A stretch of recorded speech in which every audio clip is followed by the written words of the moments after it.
আমি বনগাঁও উচ্চতৰ মাধ্যমিক বিদ্যালয়ৰ 10মান শ্ৰেণীৰ ছাত্ৰ-ছাত্ৰী।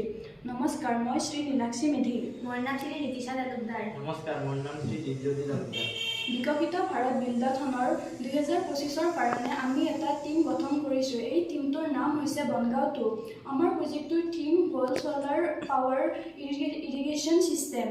যিহেতু আমাৰ গাঁৱত খেতিয়কসকলে সঠিক সময়ত সঠিক পৰিমাণে বৰষুণৰ পানী নোপোৱাৰ বাবে খেতিপথাৰত শস্যৰ উৎপাদন ভাল নহয় আৰু খেতিয়কসকলো আৰ্থিকভাৱে ইমান সবল নহয়। সেয়েহে আমি এটা মডেল প্ৰস্তুত কৰিছোঁ।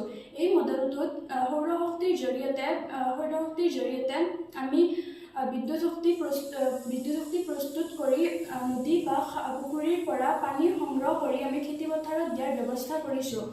আৰু আমি এই মডেলটোৰ জৰিয়তে খেতিয়কসকলক সহায় কৰিব বিচাৰিছোঁ। ইয়াত এইটো হৈছে ছ'লাৰ পেনেল, এইটো হৈছে কণ্ট্ৰলাৰ আৰু এইটো হৈছে পাম্প। এই ছ'লাৰ পেনেলখনৰ জৰিয়তে আমি সৌৰশক্তি বিদ্যুৎ শক্তিলৈ ৰূপান্তৰিত কৰি এই খাল বা নদীটোৰে পানী সংগ্ৰহ কৰি সেই পানীখিনি আমি খেতিপথাৰত দিয়াৰ ব্যৱস্থা কৰিছোঁ।